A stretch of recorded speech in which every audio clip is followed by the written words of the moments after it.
it's the Lego Brits here, and today I'm going to be showing you my entire early 2021 Rebel Army.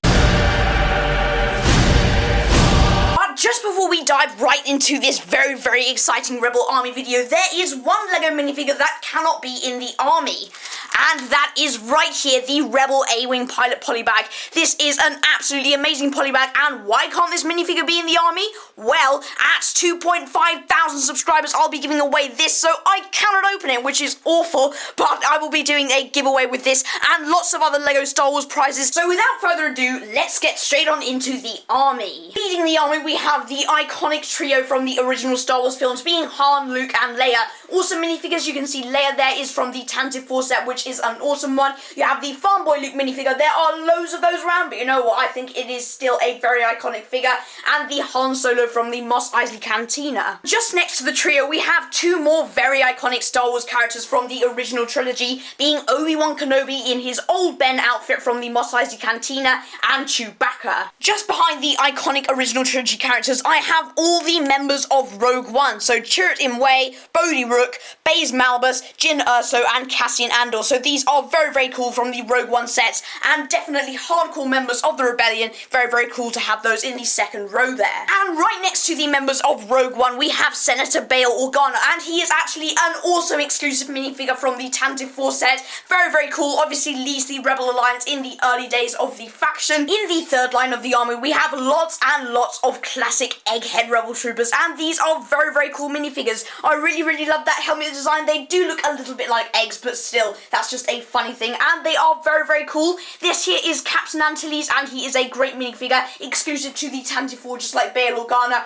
All of these troopers are very cool. These two figures in the next line, I love them because they add such diversity to the Rebel Army. I love how they're aliens, and I just think it's great. They were featured in Rogue One, A Star Wars Story, being Bistan and Pow, and they are awesome minifigures. I love all the details and the printing and the accessories. They're just very cool minifigures. I love those alien molds. Definitely great additions to any Rebel Army. Just next to Pow and Bistan, we have a couple more Rogue One Rebel Troopers, and these are awesome. I really do love those helmet molds. This is a bit like the Egghead mold, but still very unique. Really like this one. Both very cool figures. Here we have a couple of Rebel pilots, being the U-Wing pilot and an X-Wing pilot. The Rebel Alliance definitely needs lots of pilots, and they are a great addition to the army. Really love these figures. This one is probably my favourite out of the two, but they are both very cool nonetheless. In the second to last line of the Rebel Army, we have all of the figures from the Rebel Battle Pack based off Star Wars Battlefront 2, and like I said before, I absolutely love alien molds, and these ones nailed it, especially with this one and this one. Really do love the molds, and these guys are great as well with their head accessories. That's a great battle pack, and definitely I love those figures in the army. We have a couple of miscellaneous figures, being Dark Roltar and Kanan Jarrus.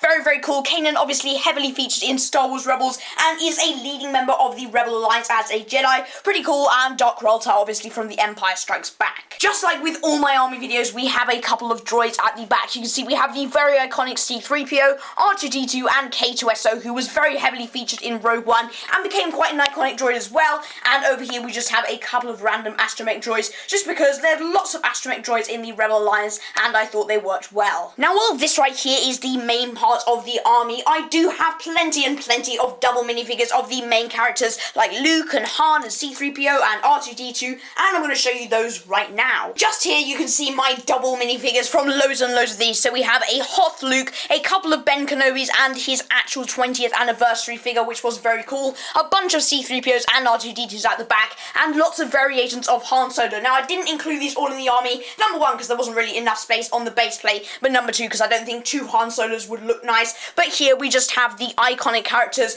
in their double form, so all the extra ones I have there, just thought you might want to see those. Well, these are the figures. The Rebel Alliance can't just rely on minifigures. Oh no, we do have to have some builds. So I'm going to show you these small ones which I can fit on this stand here, and I'm going to show you the big ones in just a minute. Starting over here, we have the speeder bike from the Rebel Trooper Battle Pack based off Battlefront 2, and I really like this build. It is very slick, and it reminds me a lot of Endor, so a very cool one, and I like how it's accurate to the Star Wars universe, so pretty cool build there. At the back there, you can see we have three microfighters, being the iconic Millennium Falcon. I do have a large one, I'm going to show you you that in just a second. We have an X-Wing, and we have the Wookiee gunship. So all Rebels. This is based off Star Wars Rebels, and these two based off the original trilogy, so pretty cool micro-fighters. Right here we have one of the best Battle Pack builds of all time, in my opinion, being the original Rebel Speeder from the original Rebel Battle Pack. And this is such an awesome build. I really love how you can disconnect that turret there. It is very cool, and how you can fit all 4 Rebels that come in the Battle Pack in that. It is such a cool one,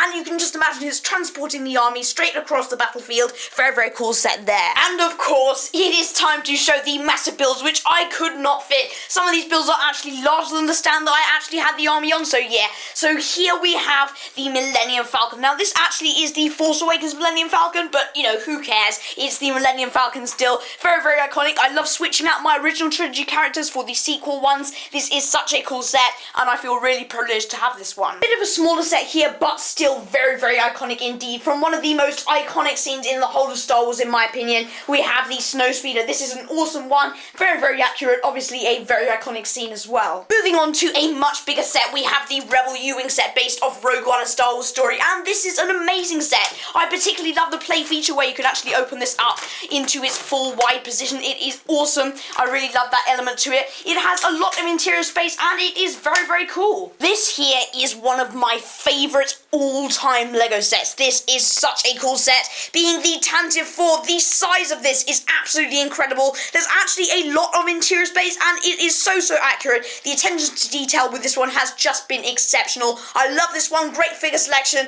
and the size of it definitely is absolutely amazing. Thank you for watching this Rebel Army video. I had great fun putting together this video, as probably you can tell. I'm very, very pleased with my Rebel Army and the amount of vehicles that I've gotten. So thank you very much for watching. Make sure to like and subscribe. Remember about the 2.5k giveaway. Have a great day. Goodbye.